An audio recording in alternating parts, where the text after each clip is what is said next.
কুমিল্লায় NGO field অফিসারের বিরুদ্ধে হিন্দু নারীকে মারধরের অভিযোগ, সামাজিক যোগাযোগ মাধ্যমে ভিডিও ভাইরাল, থানায় অভিযোগ দায়ের। কুমিল্লায় একটি এনজিও ফিল্ড অফিসারের বিরুদ্ধে এক হিন্দু নারীকে শারীরিক নির্যাতনের গুরুতর অভিযোগ উঠেছে।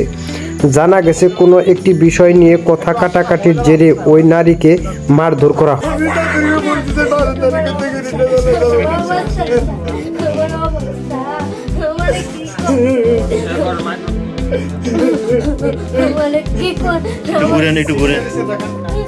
নির্যাতনের ওই ঘটনায় একটি ভিডিও ইতিমধ্যে সামাজিক যোগাযোগ মাধ্যমে ছড়িয়ে পড়েছে, যা নিয়ে এলাকায় বেশ চাঞ্চল্য এবং ক্ষোভের সৃষ্টি হয়েছে।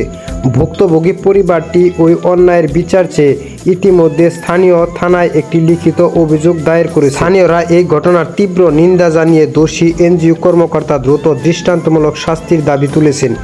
পুলিশ জানিয়েছেন, বিষয়টি তদন্ত করে দেখছেন তারা এবং আইন অনুযায়ী পরবর্তী ব্যবস্থা নেওয়া হবে।